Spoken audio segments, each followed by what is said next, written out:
el honor de tener a Diego Dukowski. Diego es un productor de cine de pura cepa, como dice ahí la biografía que por ahí vieron colgada, pero creo que 50 películas. Más o menos, sí.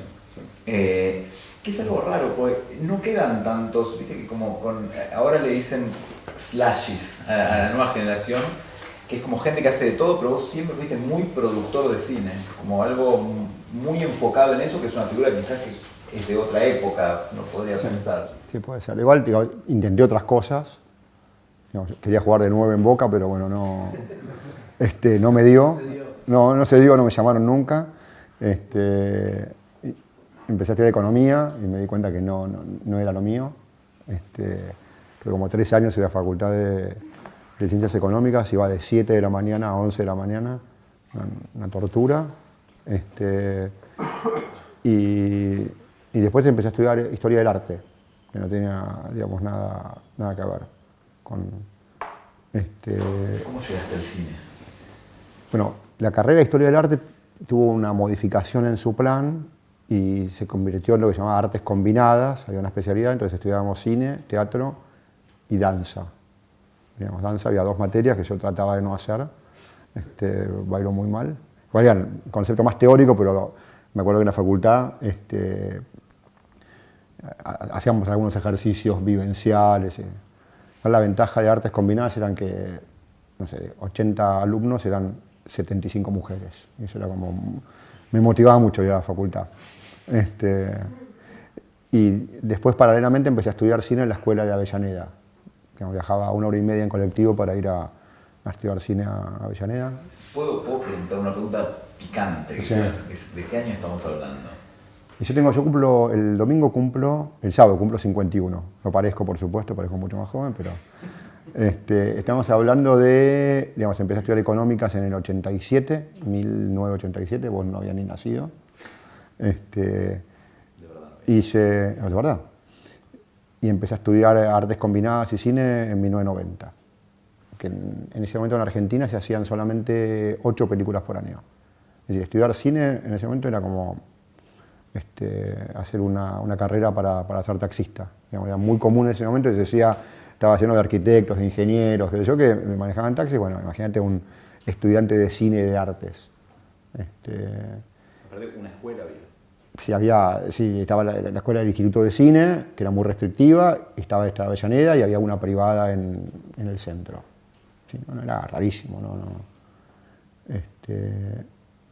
Y ahí un poco me di cuenta, yo nunca fui muy fanático de estudiar, y cuando empecé a estudiar Artes Combinadas y Cine me di cuenta que la pasaba bien, digamos, en contraposición con el secundario y con economía y demás, iba a la facultad y me divertía, digamos, y la pasaba bien, y que las tareas eran ver tal película, leer este libro, andar al teatro, y bueno, muy a pesar de las expectativas que había en el futuro, digamos, yo fui para adelante, digamos. Paralelamente trabajaba en una inmobiliaria o hacía venta ambulante, no me acuerdo, había un tipo que había fabricado unos barriletes que eran unos pájaros que volaban, y los quiso vender en la costa y le sobraron tipo de 5.000, es decir, no vendió ninguno, entonces yo los vendía en Santa Fe y Callao, digamos, y los remontaba mal, trabajaba otra cosa y estudiaba, pero la verdad que estaba contento, disfrutaba mucho estudiar, me conseguía novia con facilidad, digamos, lo cual para mí también era una novedad. Digamos, yo no sé si soy estrábico, tengo un ojo desviado, con lo cual también estudiar cine, digamos, para alguien que tiene un ojo desviado y no ve de un ojo, es como, no sé, como ser tartamudo y querer ser locutor de radio, más o menos. Bueno, entonces descubrí como que había un mundo mucho mejor que el que había vivido hasta ese momento, como mucho más ligado digamos, al placer, digamos, hacer cosas que me gustaban. Y después hay que tener suerte, digamos, yo empecé a estudiar cine en el 90, en el 94 hubo una reforma de la ley de cine. Digamos, en esa época era gobierno menemista, era, digamos, un gobierno que trataba de que el Estado cada vez tenga menos responsabilidades. Fue la época que se privatizaron todas las empresas de teléfono, de agua, los ferrocarriles, los subtes, es decir, cada vez... Pero en relación al cine, hicieron una reforma de la ley en donde le daban más plata al cine. Entonces se pasaron de hacer 8 películas en el 93 a 40 en el 94, a 60, 80. El año pasado se estrenaron 220 películas. Es decir, agarré como el momento, hice la elección justa. Digo, un golpe, un salto de fe. Sí, digamos, la verdad que digamos, empecé tarde, porque también lo que pasó es que entre el cambio de carrera y la dificultad de la inserción laboral, yo empecé a trabajar en cine a los 29, que para mí ya era como casi un adulto. Yo tengo la mala suerte de tener un hermano mellizo, que es un espejo todo el tiempo, y él a los 22 se había recibido licenciado en comunicación, y ya trabajaba en Clarín, y estaba casado, y tenía un hijo. Bueno, yo tenía 29 y todavía no había arrancado.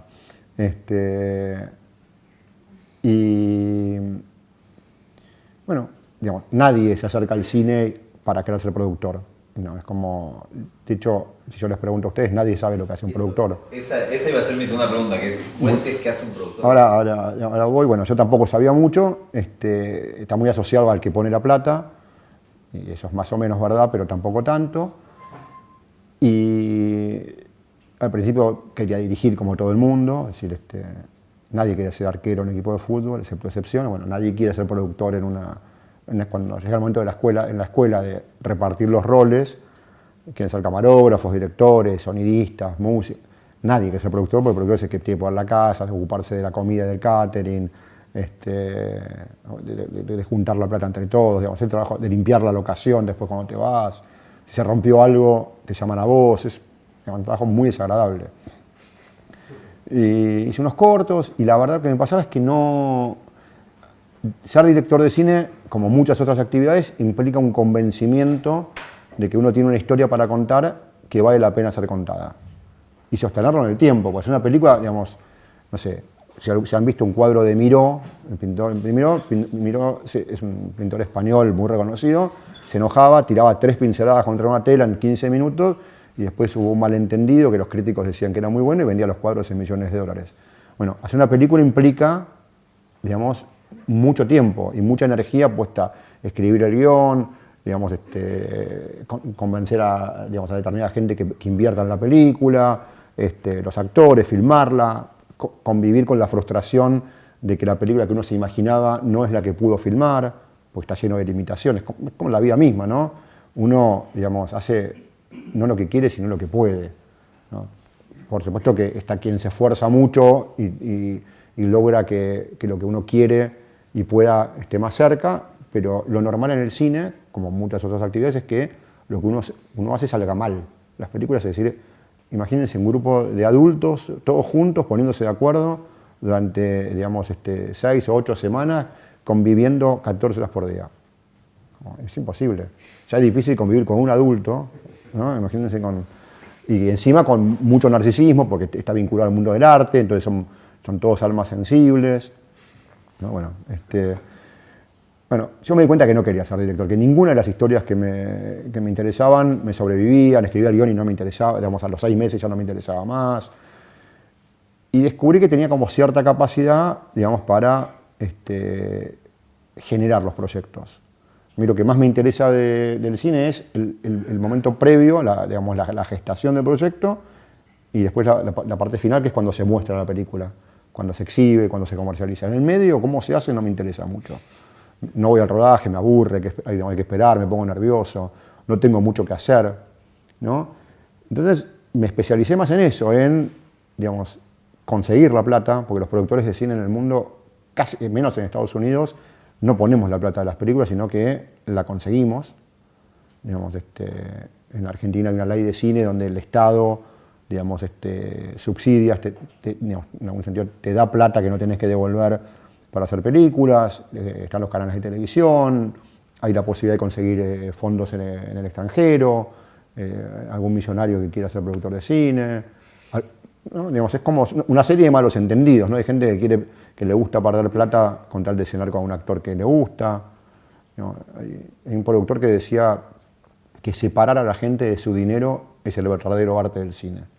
Y la realidad es eso, es como, digamos, pero sabes que hay mucha más gente de lo que uno cree dispuesta a perder plata. Hay un montón de gente. Después había un chiste que a mí me causaba mucha gracia, que se aplica, que es que es participativo. ¿Cómo uno se hace millonario en la vida? ¿Alguien sabe? ¿La respuesta? ¿Cómo se imagina? Todavía no la encontré. La respuesta es, uno es multimillonario, invierte en cine, entonces se convierte en millonario.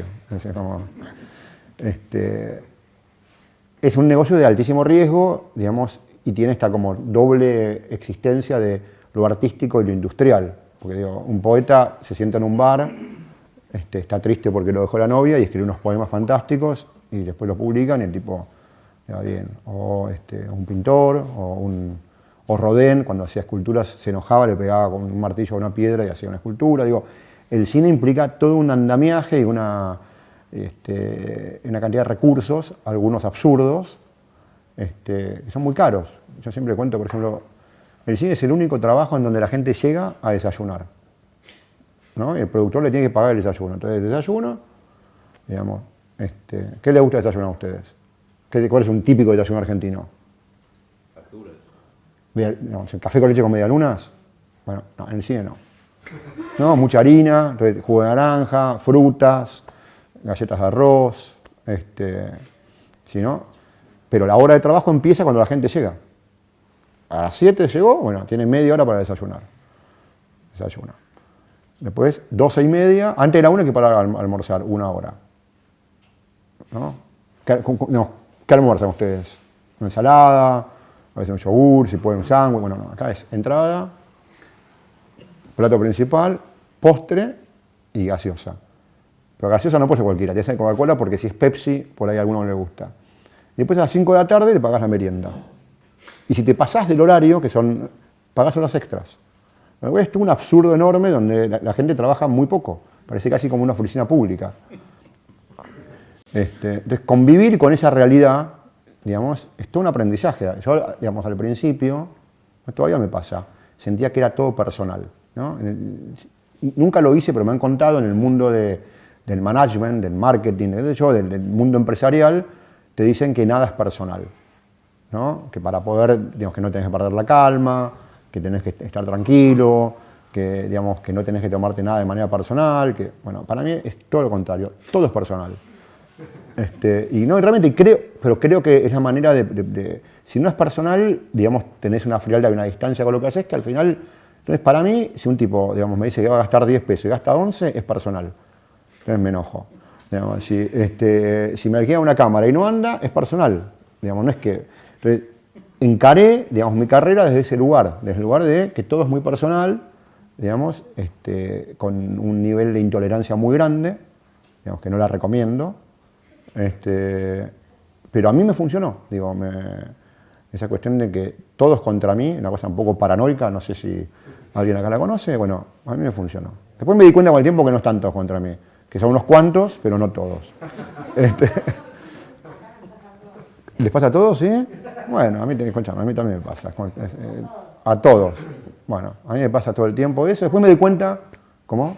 A mí todo el tiempo. Todo el tiempo te pasa, ¿sabes que no es tan así? A veces, digamos, a veces no es así. Y después un productor amigo me dijo una vez, pues yo me enojaba mucho, me quedaba muy enojado. Y no iba, por ejemplo, a algunas reuniones que me invitaban, a una fiesta, me decían, ¿sabes qué? Nadie se entera que estás enojado. No te perjudicas vos. Entonces, digamos, si te vas a enojar, que el otro sepa que estás enojado. Pero que guardarse, ¿no? y explicarle al otro y poder, digamos, y después te das cuenta que por ahí no, que no se dieron, digamos, que las cosas se dieron de tal manera que no es así. Que la cámara se rompió porque tuviste mala suerte, o que había un corte de calle y el actor llegó tarde, o que aumentó el precio de la harina, entonces el catering cobra más caro. Digo, no recomiendo esto de tomarse todo de una forma tan personal, pero de otra manera, yo sí creo, digamos, que esto es medio como de autoayuda, que uno tiene que hacer realmente lo que le gusta y encarar lo que le gusta, aún con el riesgo de lo que te dicen los demás. A mí me decían, digamos, en el momento en que yo cambié de carrera, digamos, estudié economía, se murió mi papá, yo tenía 19 años, y ahí decidí, un poco fue como liberador en algún sentido, decidí empezar a estudiar cine, que era lo que suponía que me gustaba. Y la gente, bueno, nada, en ese momento, digamos, pocos se animaban a decirme que no lo haga, pero algunos sí me decían, che, digamos, no estudies cine, no vas a poder trabajar de nada. Y bueno, y la realidad fue otra, que cuando empecé a estudiar lo que me gustaba, digamos, la empecé a pasar bien y que le pones otra energía y otro entusiasmo, y ir a trabajar o a estudiar no se transforma en un problema o en un escollo. Bueno, después cada uno encuentra la manera de... Digamos, yo no me siento un tipo muy talentoso, pero sí con mucha... muy tenaz. Digamos, como muy tenaz y digamos, muy trabajador. Digamos, y con eso me alcanzó, digamos, y honesto, porque digamos, esto es una actividad de la del cine, digamos, como es de tanto riesgo, en general muchos de los integrantes como de la cadena de valor, integrantes de todo el proceso productivo, quieren tomar ventajas, ¿no? Pero es como, digo, hay instancias en donde, por ejemplo, el distribuidor. ¿Alguien sabe qué es un distribuidor de cine? No, es una situación absurda. Están las salas de cine, que tienen sus dueños, y estamos los productores que tenemos las películas. Lo normal que sería, que yo, productor de cine, llamo a la sala y digo, che, tengo esta película con Darín y no sé qué, ¿la querés pasar? Sí, pasala. No, bueno, no funciona así.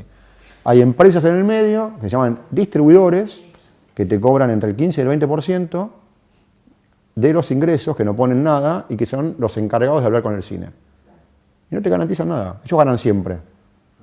Vos pagás la película, pagás la publicidad, digamos, asumís el riesgo, ellos ganan. ¿Para qué existe? Y encima te roban. Encima. ¿Cómo te roban? Y te roban porque se pagan. En una época, ahora por suerte no, el concepto era, los cines te mienten en la cantidad de entradas que venden. Entonces hay que mandar un control. Un control era una persona que estaba parado 10 horas en el cine con un cuentaganado, ¿sí? contando la gente. Entonces después se controlaba y te costaba más caro pagar el control que me afanen. Digo, la verdad, que ¿para qué pago el control? Me afanen. Y al final lo que pasaba era que el control estaba arreglado con el cine, ¿cómo? Digo, Lo de las distribuidoras es un hecho legal, o sea, no podés saltarla. No es un hecho legal. Ahora, el punto es, en la Argentina se estrenan 450 películas por año. Entonces, los exhibidores, a ver, en realidad ocurre en otras áreas, en otros sectores industriales. Los dueños de los cines no quieren hablar con 450 tipos distintos cada vez. Prefieren hablar con los mismos 5. Primero es más ordenado, después es más fácil de que sea rentable y de quedarse con el vuelto que no corresponde. Entonces, digamos, pero también sucede con los supermercados o con el mundo editorial. Digo, hay empresas que se ocupan, digamos, de distribuir. Digo, por ejemplo, con las bebidas pasa eso. Es decir, digamos, hacer agua mineral no es complicado. Vas al glaciar con unas botellas, las llenás, después ¿qué haces? Necesitas los camiones que te las repartan por todo el país. Entonces, el concepto de distribución en ese sentido, digamos, hoy imagínense, ni siquiera hay copia física. Antes se llevaban las latas de película a los cines. Hoy no, hoy es un archivo digital que va por mail, por una computadora a otra. Pero bueno, nada, son como digamos, no hay actividad perfecta. Lo que sí tiene, digamos, el cine y la producción de cine, digamos, que a mí todavía me sigue gustando, es como, en algún sentido es como jugar en Boca, digamos, porque es algo, digamos, yo trabajo de lo que mucha gente hace en su tiempo libre. En el tiempo libre, digamos, uno, digamos, va al cine, va al teatro, va a la cancha, digamos, practica algún deporte, sale a caminar, ¿no? No sé qué hacen. Algo más me olvidé, no sé. Ven televisión, están un rato con internet, pero no mucho. Ahí tiene una pregunta. No, es una pregunta que me quedé pensando lo que comentaste antes. ¿Qué criterio tiene el Estado Nacional para aportar los recursos? ¿Hacer el producto de evaluación? ¿El Estado Nacional? Sí. Bueno, el presupuesto que tiene para sí. el cine. Por otro día justo vi un programa periodístico. El Majul. Sí, estaban hablando del tema de que hay películas sin terminar, que nadie, no hay rendición de cuentas sobre eso. No es tan así, mira, a ver, es una ley votada por el Congreso, digamos, es una ley del año fin de los 50 con una reforma del año 94. Es una ley, te diría, de avanzada a nivel mundial, voy a tratar de ser breve. Y los fondos son una ecuación que salen de el 10% de las entradas, digamos, el 10% de las entradas vendidas de cine van al fondo de fomento para financiar películas y un porcentaje de lo que recaudan los canales de televisión. Es decir, digamos, los canales de televisión pasan películas, por eso tributan y se arma un fondo.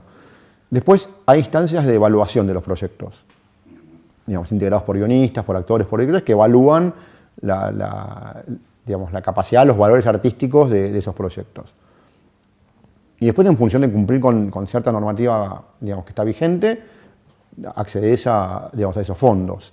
Mi experiencia como productor, digo, debo ser de mi generación el que más cine hizo, te rompen las bolas con la auditoría, que es imposible. Tenés que presentar, digamos, las facturas, los contratos, el extracto bancario con que vos pagaste, si hay retención de ganancias, retención de ganancias. Digamos, hay un nivel de exigencia en el control de esos gastos que es enorme. Majul hablará por él, que produjo películas. Majul hizo una película, así que hablará por él. Él habrá tenido una experiencia de ese tipo. En el caso mío, te digo, yo tengo montada una oficina, somos 5 conmigo, 3 personas se dedican a la parte administrativa solo para atender los requerimientos del instituto. El instituto tenía 100 empleados, tiene 700, con lo cual el nivel de burocracia, que está bien, pues son fondos públicos, es enorme. El nivel de exigencia es muy grande. Es la única actividad que yo conozco que para pagarte el subsidio te piden libre deudas de los sindicatos. ¿Esto qué quiere decir? Que si vos no le pagaste a los técnicos, a los actores, a los extras y a los músicos y a los dobles de riesgo, no te pagan. Porque los fondos públicos, digamos, el gran objetivo es generar trabajo. ¿Has visto Carmen el tema de libre deuda? No sé si viste el programa. No, no lo vi. No, Majul no lo veo, me da miedo. Majul me da miedo.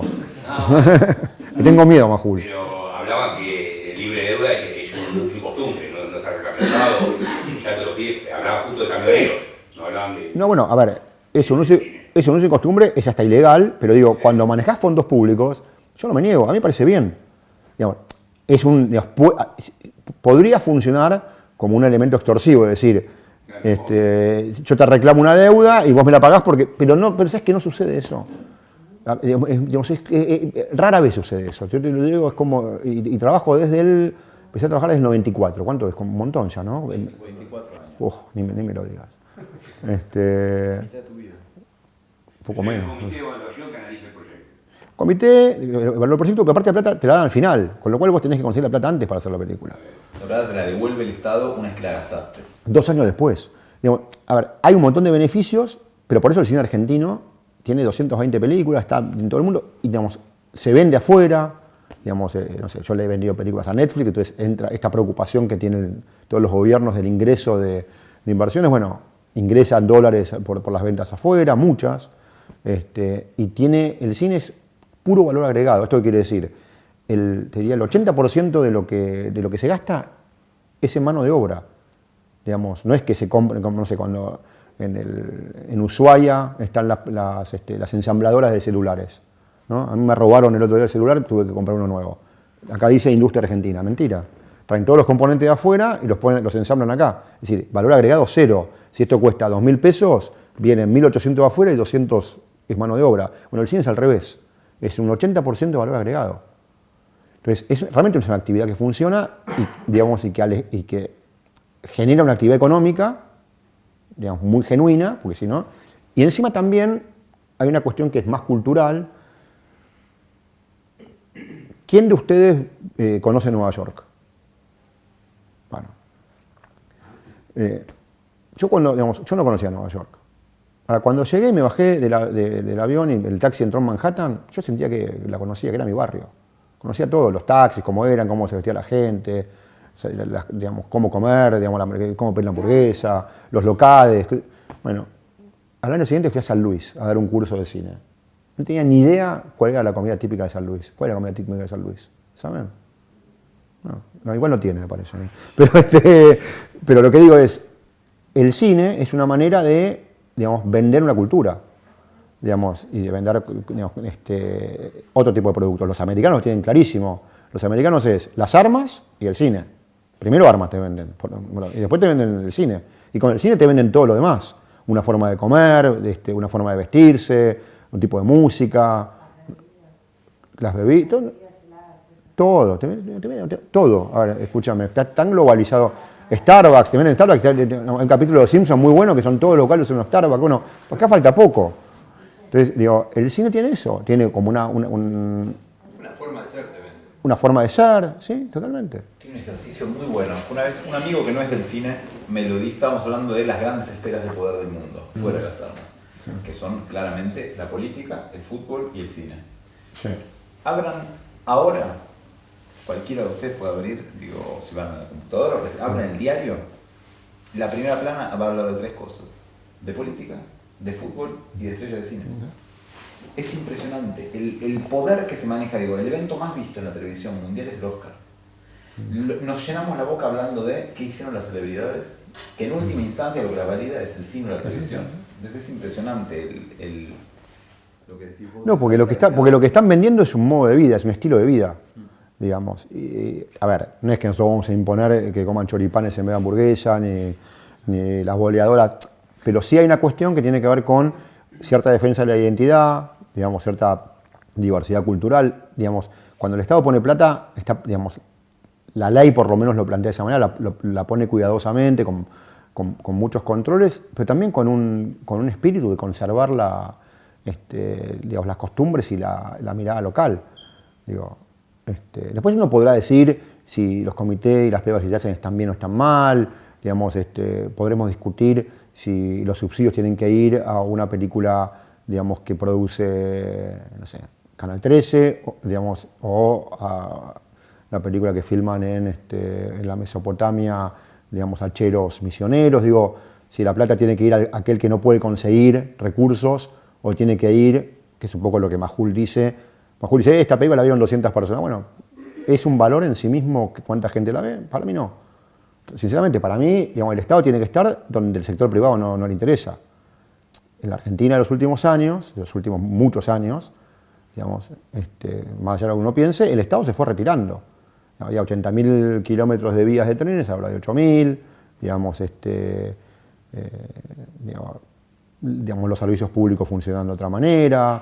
Bueno, lo estamos viviendo ahora lo que tiene que ver con el Estado retirándose de las tarifas de los servicios públicos. Digo, hay un concepto que tiene que ver que el Estado, digamos, que el mercado se regula solo y cada uno se arregla. Bueno, eso, la ley de la selva, no existe, lo sabe todo el mundo, y el cine en la Argentina es una excepción. Han pasado gobiernos de distinto tipo de pensamiento, digamos, y siempre se mantuvo la ley y el cine siempre fue creciendo. Con lo cual es un claro ejemplo que cuando el Estado participa, digamos, es generador de actividad económica y está bueno. Y es democrático. Digamos, hoy filma, digamos, el hijo del ferretero y el millonario. Digo, realmente el acceso a los fondos, que ahora está un poco cambiando en estas semanas, es muy democrático. Digo, Yo tengo una pregunta sobre eso, porque me quedé intrigado con... Bueno, no sé quién me hace otra pregunta, pero si quieren ahora volvemos a... Bueno, realmente tengo 50 años, porque si no lo creen es como... Les muestro el documento después. No, porque veo como con ese 50 vi como un murmullo, no, pero no, digo, no, este tipo tengo 50. Si preguntas sobre la edad, digo, no vamos a... No, y cumplo años el sábado, acepto todo tipo de regalos, eso bueno. Uno ve tu currículum, tu biofilmografía, y es impresionante. Digo, has trabajado, trabajaste, hiciste Diario de Motocicleta, ¿la vieron? Sí. Bueno, la produjo Diego. Las películas de Daniel Burman, ¿las vieron? El Abrazo Partido, Derecho de Familia, El Misterio de la Felicidad con Franchella. Con el querido Guillermo. Bueno, todas las produjo Diego. Yo solo. ¿Cómo fue el paso? Digo, porque te escucho esto de estar, me gusta la imagen tuya con el pájaro barrilete en la esquina de Santa Fe Callao, a estar produciendo Diario de Motocicleta con Gael García Bernal, nominada, ¿ganó el Oscar? ¿Nominado al Oscar? Ganó una canción de Drexler. Eso. Que ganó el Oscar, que aparte el chiste era que no lo dejaron cantar. Que en la ceremonia del Oscar se cantan las 5 canciones y como no era conocida, la cantó Antonio Banderas. Cierto. Entonces cuando él recibió el premio, en vez de agradecer, cantó un pedacito. ¿Cómo fue ese paso? Mira, Digo, de algo tan grande, porque de tanta exposición... Yo no soy un tipo ambicioso, la realidad que, digamos, la ambición se me terminó cuando me di cuenta que no iba a ser futbolista, pero es real esto, digamos. Y, digamos, y las cosas surgieron como digamos, naturalmente. Digamos, no soy millonario ni mucho menos, pero siempre, digamos, tuve más de lo que necesité. Es decir, cuando trabajaba de docente en una clase de cine y ganaba, no sé, 12.000 pesos de lo que serían hoy, me sobraba. Y cuando, digamos, siempre, digamos, fue como, no sé, quizás la falta de ambición o la falta de ambición material, digamos, hizo que pudiese poner un poco el corazón en los proyectos. No me interesaba, discutía muy mal mis contratos cuando trabajaba en relación de dependencia. Me acuerdo una vez, hice un acuerdo global por un proyecto de cine que a mí me dijeron que iba a durar 2 meses. Duró 6 y me pagaron lo mismo. Es decir, cobré 3 veces menos. Cuando hice un planteo no me lo aceptaron. Digo, yo hice la película de la misma manera. No, digamos, y lo que sí descubrí es que digamos, una parte muy linda, ahora, hay varias satisfacciones en el trabajo que uno hace. Digamos, para mí el primero es que la película que haces te represente y no te avergüence, ¿no? Que te representen los valores o que a vos te guste lo que haces, independientemente de la valoración de cualquier otra persona. Después hay una segunda, digamos, que tiene que ver la mirada de los demás, ¿no? Que tiene mucho peso en la vida de todos nosotros, digo, ¿no? Yo me veo en el espejo y soy Brad Pitt, después, digamos, salgo a la calle y no engancho nada, y digo, ¿no? te baja un poco, ¿viste? La llamás a tu mamá y decís, no, sos hermoso.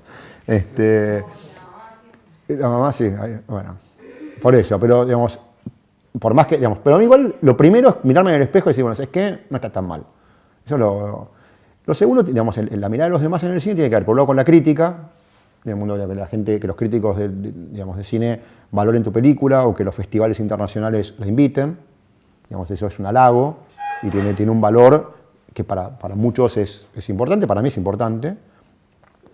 Después hay digamos, otra mirada de los otros, que es que la gente la vaya a ver a la película. Que eso tiene como un pequeño premio, que es que encima ganas plata, pero es muy menor, eso no me importa. Pero ir y ver una película que vos hiciste y que la sala está llena, es muy gratificante. Que si encima la gente se ríe o llora, digamos, es mucho más gratificante. Pero eso es un poco dejado la realización de otros, porque vos comentabas que no te gusta estar en la elaboración de la película. No, es un trabajo grupal, pero yo a ver, digamos, yo te lo voy a decir un poco, va a sonar soberbio. Yo tomo las decisiones, yo elijo en qué proyecto participo y cuando elijo en el proyecto elijo el director, la historia, los actores. Digamos. Después, ¿cómo se hace? Es como no sé si vieron la película de Steve Jobs. Digamos, hay varias, pero hay una que es muy buena, que es que Steve Jobs no era ni ingeniero. Tipo nada, tenía la idea de hacer una computadora sin cables. Y la idea era esa. Después tenía un amigo, digamos, que se ocupaba de hacerlo. Y el tipo tenía la capacidad, yo no soy Steve Jobs, tampoco me lo creo, y mi mamá tampoco me lo dice. Pero hay una cuestión que tiene que ver con eso. Ahora, yo, digamos, creo que después de casi 30 años, 25 años de profesión y 50 películas, tengo como alguna intuición, aunque la voy perdiendo con el tiempo. Entonces, decido, yo quiero trabajar con este director. Mateo va a dirigir una película que yo voy a producir, voy a coproducir. Estos actores, este guión, leo el guión y hago comentarios acerca del guión, hago sugerencias, pido cambios. Algunos directores escuchan, otros no. Después se filma la película y no me importa. Digamos, a veces voy viendo el material a medida que se filma y después cuando está terminada participo del montaje. El montaje es como otra reescritura, la edición del... Y ahí participo. Y después participo, lo que más me gusta es el diseño del afiche, el tráiler, digamos, las salas, ir a las salas a ver si la gente va, esperar las críticas el jueves, ver si hay algún festival que te invita gratis en avión con hotel. ¿No? ¿No? Interpretado que vos conseguías la guita. También, eso también. Y después la dejabas. No, a ver, hay un punto, a esta altura de mi vida, después de 50 películas, para alguna gente soy confiable. Para alguna gente. Entonces digo, digamos, si viene alguien que no hizo ninguna película y le dice, che, escúchame, dame 2 millones de pesos por una película, te dicen, no, ¿qué hiciste? No, bueno, yo trabajé, digamos, 6 meses en el Banco Provincia, digamos, tuve una empresa de de fotocopias. ¿Qué hiciste vos? Me pasé 25 años haciendo películas. ¿Qué hiciste? Esta es muy mala, esta más o menos bien. Digo, esta me avergüenza, ni la veas. Es una parte de mi trabajo, conseguir dinero, pero digamos, en el momento en que yo estoy, al principio hacía lo que podía. Hoy puedo elegir y hoy de hecho, en general voy a buscar a los directores y busco los proyectos. Una consulta, ¿hay diferentes tipos de productores? ¿Productor general, otro ejecutivo, cada uno? Miles hay, cada vez hay más. Hay como dos niveles de productores. Hay un nivel que yo te diría se llama nivel empresario, que son aquellos que toman las decisiones y que tienen participación en el negocio. Esos son los productores, en general esos son los productores, coproductores, que tienen alguna vinculación con el poner la plata, ¿no es cierto? O con el conseguirla. Y después hay una instancia que tiene que ver con la realización de la película, que es el productor ejecutivo, director de producción, jefe de producción. Son instancias que tienen que ver con, digamos, si fuese una fábrica, con la confección del producto, digamos. Eso. Muchas gracias. Sí. Eso que fui al fonoaudiólogo un montón de tiempo. Algo que me intriga mucho es cómo empezaste en la profesión. ¿Cómo llegaste a producir tu primera película? Bueno, eso tiene que ver con el Estado, con la participación del Estado. Yo había conseguido, digamos, mi primer trabajo, un poco como hay una frase que dice que el que sabe, sabe y el que no da clases, ¿no? ¿La conocían esa? Bueno, yo en ese momento había medio terminado de estudiar y empecé a dar clases, digamos, porque no se hacían películas. Entonces daba clases en la Universidad de Buenos Aires, en la carrera de Imagen y Sonido, daba clases en la ORT, que es una escuela de medios que queda en Núñez. Bueno, y en la ORT conocí a Daniel Burman. Y hicimos, que era el alumno, yo trabajaba ahí, era alumno, y hicimos un corto primero, que fue, digamos, fue un concurso de cortos del instituto, ni él ni yo conocíamos a nadie del medio, y el proyecto ganó, hicimos el corto, horrible el corto, eran 10 cortos, todos buenísimos, el nuestro era muy malo. Y después hubo un concurso de películas para televisión, digamos, y nos presentamos, había como 60 proyectos, y daban 4 premios y ganamos.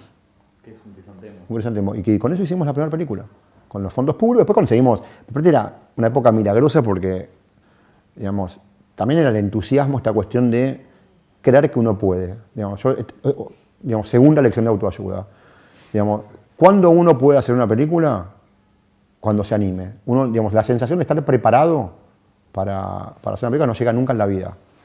Digamos, supongo que, digamos, si sos médico y tenés que hacer una operación a corazón abierto, en algún nivel de preparación, acá no pasa nada, acá te equivocás y la película sale mal y no se muere nadie. Sobre todo si vos no pusiste la plata. Entonces, y nos animamos y encaramos esa película y digamos, y mandábamos cartas a las empresas para conseguir, porque no alcanzaba plata, apoyo. Le mandamos a Coca-Cola una carta, Coca-Cola nos dio, no sé cómo te digo, 3.000 litros de gaseosa para la película. La oficina a todo un costado y las botellitas chiquitas que no había en esa época. Arcor, no sé qué, productos de Arcor, dulce de batata, no sé qué. Terrabusi, cajas de galletitas y alfajores de Terrabusi. Filmábamos en Entre Ríos. Flecha Bus, 40 pasajes de canje en Flecha Bus. Hotel, se llama Quirinale, 5 estrellas en... ¿Quirinale era? Sí, el Quirinale, en Colón, Entre Ríos. 5 estrellas. Desayuno buffet con tipo de fruta, fiambres, qué sé yo, gratis todos. Tercer día, el equipo técnico se comía todo lo que estaba en la mesa, nos echaban a la mierda. Tuvimos que ir a dormir a un hotel en construcción. Pero digamos, pasó con eso que conseguimos un montón de recursos adicionales que nos permitieron hacer una película, que la película tiene un montón de dificultades, pero es una película ambientada en la década del 20 y la década del 60. La hicimos con la sexta parte de lo que era el presupuesto de la película nacional.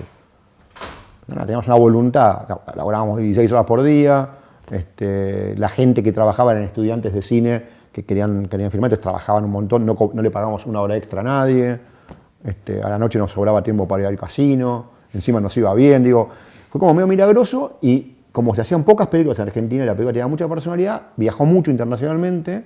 ¿Dónde se estrenó? Se estrenó en San Sebastián. Y después lo que pasó es que, un poco, digamos, en el pequeño mundo del cine, se corrió la bola de que estos pibes te conseguían alfajores gratis y qué sé yo, entonces empezaban, digamos, a llamar para hacer películas de otros. Y fue, digamos, fue un poco fortuito porque muy pocos querían hacer, digamos, ahora, la primera suerte era la reforma de la ley. La segunda es que muy poca gente quería ser productor. Todos quieren ser directores, actores, directores de arte, directores de fotografía. ¿Quién quiere ser productor? ¿Quién quiere quedarse último barriendo la fiesta? Nadie. Bueno, y así fue. ¿Tuviste esa experiencia, digo, habiendo trabajado en 50, ¿qué son? 50, ¿no? Al final. Sí, 50, sí, más o menos. ¿Es distinto hacer Diario de Motocicleta de hacer la película? Hiciste una película de Malambo hace poquito, una película en blanco y negro sobre Malambo, de un director que se llama Santiago Loza, que a mí me encantó. ¿Es distinta la experiencia de hacer una a la otra? Sí. ¿En qué te cambia vos que estás del otro lado? Igual, a ver, justo esos dos ejemplos que vos diste son muy distintos porque en la digamos, Diario de Motocicleta es una película muy grande para... Yo tenía poca experiencia en ese momento con mi socio, con Daniel Burman, y nos eligieron, y vinieron a Argentina, está producida por Robert Redford la película, igual no lo conocí. Vino como el socio de Robert Redford, y hicieron un casting de productoras, ¿no?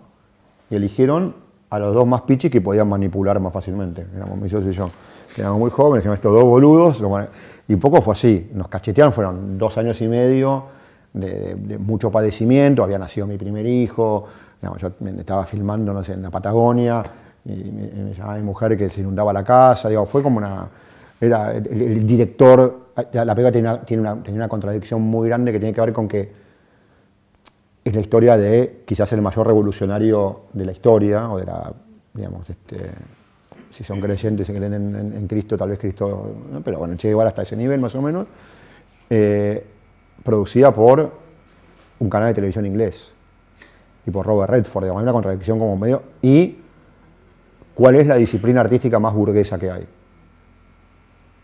El cine. El cine, ¿quién va al cine? El cine va a la burguesía, digamos. Entonces, esa contradicción en la película, digamos, con actores extranjeros, con técnicos extranjeros, viajando con un técnico especialista en Mac, porque había algunos que tenían Mac, entonces internet, tenían que ver internet, con teléfonos satelitales, con habitaciones 5 estrellas, ¿no? Y con viajes en business. Hay como una serie de contradicciones que tienen que ver con la industria del cine en Estados Unidos y en Inglaterra también, que van un poco en contra del espíritu de la película. La película, la verdad que a mí me gusta mucho, es muy milagroso que todo eso que está atrás no se vea, digamos, pero digamos, en ese momento para nosotros era como pilotear, nosotros estamos acostumbrados a manejar, no sé, digamos, un Citroën 13B, y era como que te dan un Fórmula 1. Y de milagro no chocamos, digamos, no. Pero no la pasamos bien. Ahí, digamos, cuando hicimos esa película, yo ahí me di cuenta que era muy poco ambicioso porque no me interesaba nada el mundo de Hollywood y de hacer cosas más grandes. Digamos, eso fue lo más grande que hice. Y después de esa película, hicimos una película que afirmamos 4 semanas en una galería en el 11, que fue el Abrazo Partido. Es muy linda película, pero es una película que era la antítesis, eran actores desconocidos, una galería en el 11, teníamos una oficina que no tenía ni ventanas, entonces, digamos, es eso, hay gente que le encanta y le gustaría ir a Hollywood. Igual, de hecho, lo que nos pasó es que con el Abrazo Partido fuimos elegidas como la candidata argentina para el Oscar. Entonces viajé a Los Ángeles y a Nueva York a hacer como la promoción para ver si nos elegían. Y nada, es imposible. Llegás ahí y no sabés ni qué hacer. Es como absurda. Digamos, volví a darme cuenta que tampoco me interesaba, que era mucho más feliz viviendo en Buenos Aires y haciendo películas con gente que conozco, sobre temas que me interesan, con una dimensión, digamos, más humana. Es como, no sé si les ha pasado, entrar a una casa, digamos, no sé, del siglo XVIII, o no sé, tiene una escala que no es humana. Las puertas gigantes, los techos altísimos. Digo, ¿quién vivía acá? No, prefiero, digamos, una casa más en escala humana, más cálida. Bueno, con el cine pasa lo mismo. Digamos, prefiero, digamos, películas más chicas. ¿Y cuál es tu película favorita que produciste hasta ahora? Digo, no sé, es como la música, como cuál es tu hijo preferido, digo. No, te soy sincero, no tengo una preferida, en serio, no es que no quiera elegir. Digamos, hay muchas que me gustan mucho y hay algunas que me dan vergüenza. Digamos, pero no. ¿Cuáles te dan vergüenza? No, estás firmando. Nada, digamos, yo después te cuento. No, las que no me gustan, me dan vergüenza las que no me representan. Y me dan más vergüenza algunas que yo me di cuenta cuando leí el guión que no eran buenas y las hice igual, porque pensé que el director iba a poder, digamos, dar vuelta, digamos, que con su talento, digamos, las dificultades del guión, y nada, después es peor. Digo, hay una... Les cuento una anécdota. Primero una pregunta es, ¿lo que empieza mal, cómo termina? No, peor termina. No, termina peor. Lo que empieza mal termina peor. Es muy difícil, digo, ¿cómo? Por eso, te estoy diciendo, termina peor, a veces muy, muy peor. Entonces, por ejemplo, ¿esto qué quiere decir? Por ejemplo, te encontrás querés que tal actor sea el protagonista de tu película, ¿no? Entonces lo llamás, le decís, che, tengo un proyecto para vos, Carlitos, qué sé yo, bueno. Nos encontramos en Tabac. Es un café muy conocido en la esquina de Coronel Díaz y Libertador. Aire acondicionado, ventanales, divino el lugar. El tipo llega, ¿qué querés tomar, Carlitos? No sé qué, bueno, yo café, tipo un café cortito, chiquito, digamos, sin leche, con la taza fría. Bueno, le traen el café. Lo toma, lo llama hermoso, lo recaga a pedo porque la taza está caliente, bueno, no sé qué. Imagínate cómo va a ser ese tipo en la hora 14 de rodaje, la semana 7 en medio de la selva, sin aire acondicionado. Te va a ir como el orto, entonces, digamos, no tenés que trabajar con ese tipo. ¿No es cierto? Bueno, es así. Lo único que puedes pensar es que parezca un accidente. Sí, no, pero ¿sabes qué pasa después? Cuando elegís un actor y empezás a filmar, sos rehén, porque empezaste a filmar y no lo puedes cambiar en la mitad.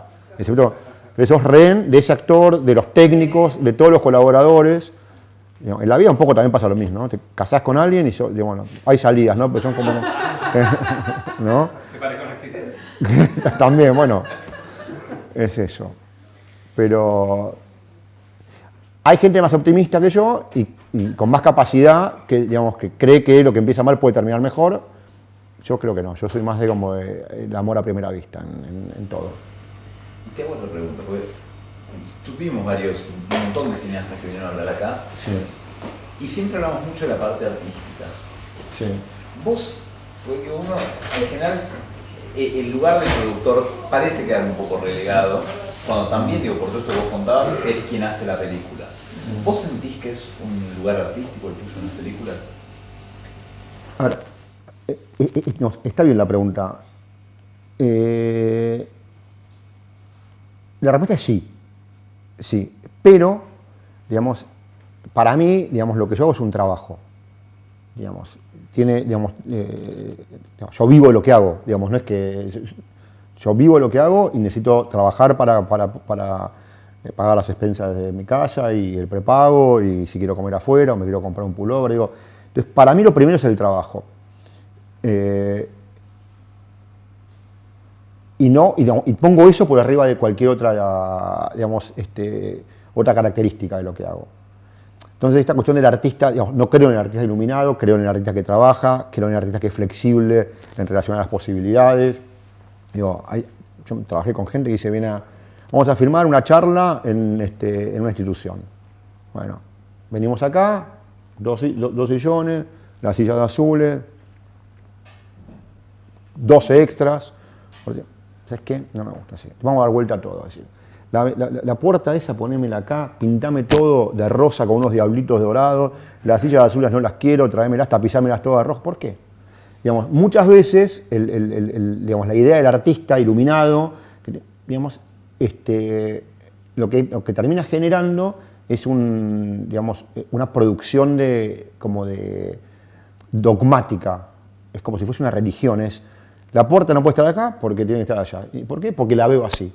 Entonces, realmente yo me siento un tipo sensible, digamos, y que cuido lo que hago, no me interesa hacerlo de cualquier manera, digamos, y lo que sí hago es digamos, donde expreso, digamos, y hago lucir mi capacidad artística, hago una administración muy creativa de los recursos que tenemos. Entonces, está ahí, digo, es un poco soberbio, pero, digamos, yo me permito elegir, digo, ¿sabes qué? No vamos a pintar esto de rosa, con un diablito, vamos a dejar así, y en vez de 12 extras vamos a poner 30, porque me parece más importante que esté todo lleno. O vamos a filmar más días, porque me parece que vos, como director, necesitas más días para filmar. Digamos, hay dos tipos de productores, ¿no? Está el productor que hace una lista de las cosas que tiene que hacer y va tachando, ¿no? Conseguir, digamos, los actores, conseguir la plata, conseguir las tasas, el catering, qué sé yo. Y está otro productor que tiene la lista y agrega cosas a la lista, no tacha. Bueno, yo creo que soy de los que agrega. Tacho como loco, pero, digamos, si se me ocurre una idea, o al director se ocurre una idea, o hay una posibilidad, digamos, y la puedo agregar a la lista, la agrego, digamos, porque digamos, y eso tiene que ver con cierto nivel de creatividad. Igual, en mi caso, como en general trabajo con autores, digamos, discuto todo lo que puedo discutir, pero al final, si no nos ponemos de acuerdo, el peso del director, la mirada del director siempre tiene, que no implique una decisión económica muy, muy grave. Poquito sí. O sea que se podría decir que no sos un productor dogmático, pero más o menos. No soy dogmático, cero. Soy muy flexible, no sé, te digo, Flexible, no me importa. O sea, sos un productor aprovechador del espacio, o sea, de las cosas que contás, de los recursos. No, yo trato es como todos, es decir, digamos, vos tenés un sueldo. Entonces, a ver, vos podés ir y te podés comprar todo en ropa y no comes en todo el mes. Bueno, yo, digamos, a ver, con la experiencia que tengo, creo que tengo la capacidad para tomar algunas decisiones, que están vinculadas con lo artístico. Claro. Pero, por ejemplo, mira, hace poco me pasó algo, digamos, como para mí muy sintomático. El cine tiene muchos sindicatos y hay un sindicato que es el de técnicos, que es un sindicato muy fuerte. Y aparte, como tiene esto del libre deuda que hablábamos antes, es más fuerte todavía. Tienen salarios mínimos bastante buenos. No es lo que eran antes, pero son muy buenos. En general, cuando vos filmás una película, pagás lo que dice el sindicato. Bueno, hice una película muy, muy chiquita y vino un director de fotografía que tiene como una impronta media como anarquista, barba, pelo largo, vive con una casa sin puertas, ¿viste? Es un copado, esto que es un copado. Bueno, y pide, digamos, más plata de la que el sindicato indica. Está en todo su derecho, es decir, cada uno, digamos, dice lo que vale y pelea. Hasta ahí todo bien. Llegamos a un acuerdo. Una semana antes de empezar pide más. Y se genera otra discusión. ¿No es cierto? Estamos discutiendo de plata. Ahora, no es malo en sí mismo. Pero el tipo me dice, ¿sabes qué? Hay cosas más importantes que la plata. ¿No? Cuando está discutiendo de plata. Y yo le digo, decime a mí qué cosa más importante de la plata, que la consigo para darte la voz. Es decir, esta idea del productor mezquino que se la guarda toda, mentira. Yo la consigo y la reparto de la manera más equitativa o más creativa posible. Y cuando, a ver, si alguien está discutiendo su salario, está en todo su derecho. Yo puedo, digamos, no habla mal de uno, tiene como muy mala prensa la plata. Discutir de plata como tiene mala prensa. A mí me dicen, no, yo soy un artista, no sé discutir de plata. Digo, ¿sabes qué? Yo soy un recontra artista. Yo tengo el sí fácil todo el tiempo. Digo, no, yo quiero que vos hagas la película. Entonces voy a hacer todo lo que pueda para que vos la hagas. Hay veces que no se puede. Pero la generación de ideas que se produzcan, que se reparta la plata y que se haga. Sí, a ver, digamos, y hay niveles de responsabilidades y también hay ciertos caprichos. Vos querés que este actor esté en la película y le haces un esfuerzo, o vos querés filmar, digamos, en este lugar y el dueño no quiere, entonces tenés que intentarlo con... Digamos, a ver, es un recurso más la plata, digamos, no, digamos, para mí no tiene más, digamos, no la acumulo, no soy, digamos, no... Yo no iba igual al dinero en sí, sino que sea si eras un... No soy dogmático, soy muy flexible.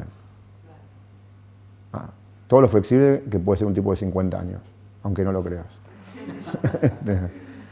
No, igual, a ver, lo que sí es cierto, es, digamos, el trabajo en el cine tiene algo de generacional, como si fueses un futbolista, ¿no? Un futbolista juega hasta los 35, se arquero un poco más. En el cine, si vos te fijás, son muy pocos los directores que filman después de los 55, es muy esporádico que tengan vigencia, y los productores después de los 60, porque hay cambios de lenguaje, hay cambios tecnológicos, hay modos de pensar la producción, digo, empezás a envejecer en ese sentido. Digo, entonces, a tu pregunta si soy dogmático, no soy dogmático, pero digamos, tengo una forma de hacer las cosas y tal vez haya otras mejores que yo no me esté dando cuenta.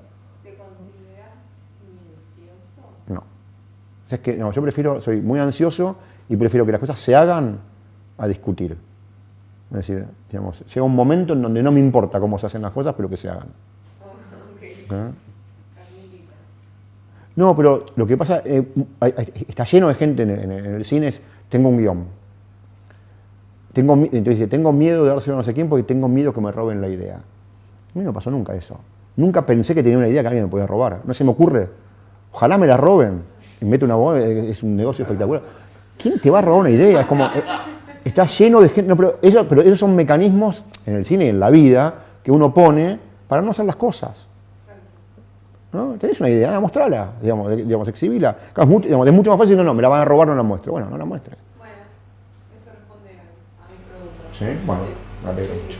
Gracias. No, por favor. Yo tengo otra pregunta para vos. Vale. Ahora vuelvo pero que me quedó en el tintero y hace un tiempo estaba hablando con un director canadiense, mi amigo, que hizo muchas películas y le fue muy mal con algunas. Un tipo que llegó, que estuvo una película en Cannes abucheada. O sea, que la gente se paraba y decía bu, le da bu a la pantalla, que es una pesadilla que yo digo. Ay, por favor. Sí. Y la pregunta es, ¿cómo seguís después de eso? Y la misma te quedó, digo, vos que hiciste tantas películas y que con algunas te fue muy bien, muy bien, y con algunas te fue muy mal, o bastante mal. Sí. ¿Cómo hiciste? Digo, ¿alguna vez te pasó que digas, che, esto me fue pésimo? ¿Qué haces después de que te va pésimo con algo? A ver, el error de productor tiene algo un poco de cobardía, ¿no? Es decir, cuando una película sale bien, soy el productor de la película, cuando algo sale mal, es la película del director. Hay algo de eso. Digamos, no hay una exposición a nivel personal, digo. Yo he trabajado con muchos directores que han contado cosas muy personales y, por supuesto, cuando la película va mal o tiene mala crítica, nada, es una herida del narcisismo enorme. Para mí, digamos, por supuesto que lo padezco, pero es de otro lugar, yo duermo tranquilo. Digamos, solamente una vez de las 50 películas perdí plata y hice perder plata a la gente que me acompañaba. Y esa sensación es una sensación horrible. Digo, no tanto por mí, sino por la gente que me acompaña. Tener que explicarle a la gente, digamos. Después, en general, digamos, como sé que es una actividad muy riesgosa, estructuro la financiación de una manera que no haya riesgo. Esa es mi mayor habilidad. ¿Quieren poner plata a las películas? ¿Alguien tiene plata para poner las películas acá? No pierden conmigo. Pero más allá de lo financiero, en términos más, ¿te comprometes emocionalmente con las películas? Sí, pues es que también yo sé que es como la crítica de cine y del arte es como un gran malentendido, no sé, es como esta cuestión, no sé, vas al MoMA en Nueva York, ves un cuadro todo blanco. ¿No? Pero ves un cuadro blanco, ¿ves? Sí, qué sé yo. Claro, para uno le puede significar algo fantástico para otro. Puede generar o no, digo, es como...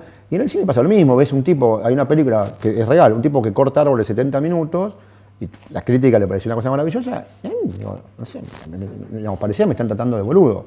Digo, entonces, entiendo que no es real eso, entonces digo... Yo en ese sentido me guío más por lo tangible. Digo, a ver, yo para poder seguir haciendo cine, digamos, tengo que poder defender la ecuación económica. Bueno, si eso más o menos funciona, digamos... Después, si la gente, por supuesto que si hago una película y tiene malas críticas o la gente no va, es muy frustrante. Ir a la sala, cuando vas a la sala el primer día y decís, a ver, 1, 2, 3, 5 tipos en la sala, el sábado a las 9 de la noche, es muy triste, porque estuviste 2 o 3 años de tu vida. Pero la verdad, me ayudó mucho. Yo tuve 20 años un socio, Daniel Burman, que tiene una moral, digamos, no le entran las balas. Es un tipo que, director, dirigió como 12 películas, ahora dirigió una serie. Digamos, le ha ido muy, muy bien, ha ganado 2 premios en Berlín y demás, y le ha ido mal. Y cuando le fue mal, nada, se deprimió un día, 2, y al día 3 estaba como si nada. Entonces, nada, trabajar con alguien que es así, que tiene como esa entereza, digamos, te transmite. Digamos, no. Y sabes qué, no, al final me convencí, me costó mucho darme cuenta. Yo pensé que hacer cine era lo más importante del mundo. Y la verdad que es, digamos, para mí está buenísimo y es digamos, me siento como un privilegiado, pero no es tan importante, ¿no? Lo importante es la medicina, lo importante es, en serio, los maestros, digamos, los ingenieros, los investigadores. Digo, hay gente, digamos, el mundo lo hace la gente con, digamos, el avance con mayor nivel de ambición. Digo, los artistas somos, digamos, no queda bien decirle, somos un poco prescindibles. Digo, ¿qué pasa en un mundo sin artistas? ¿Qué pasa en un mundo sin médicos? ¿Qué pasa en un mundo sin maestros? Sin música.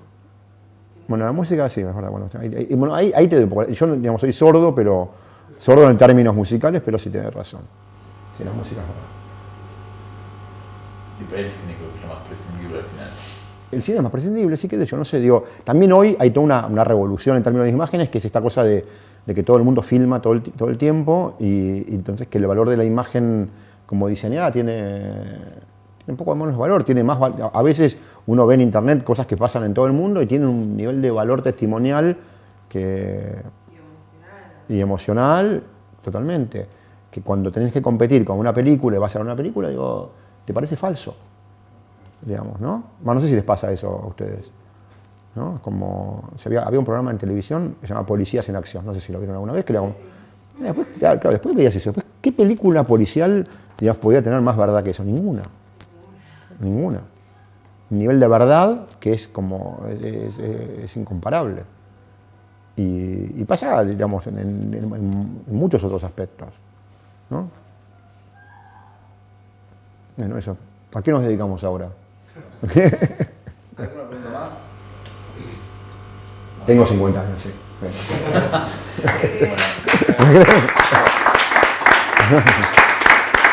Gracias por la invitación.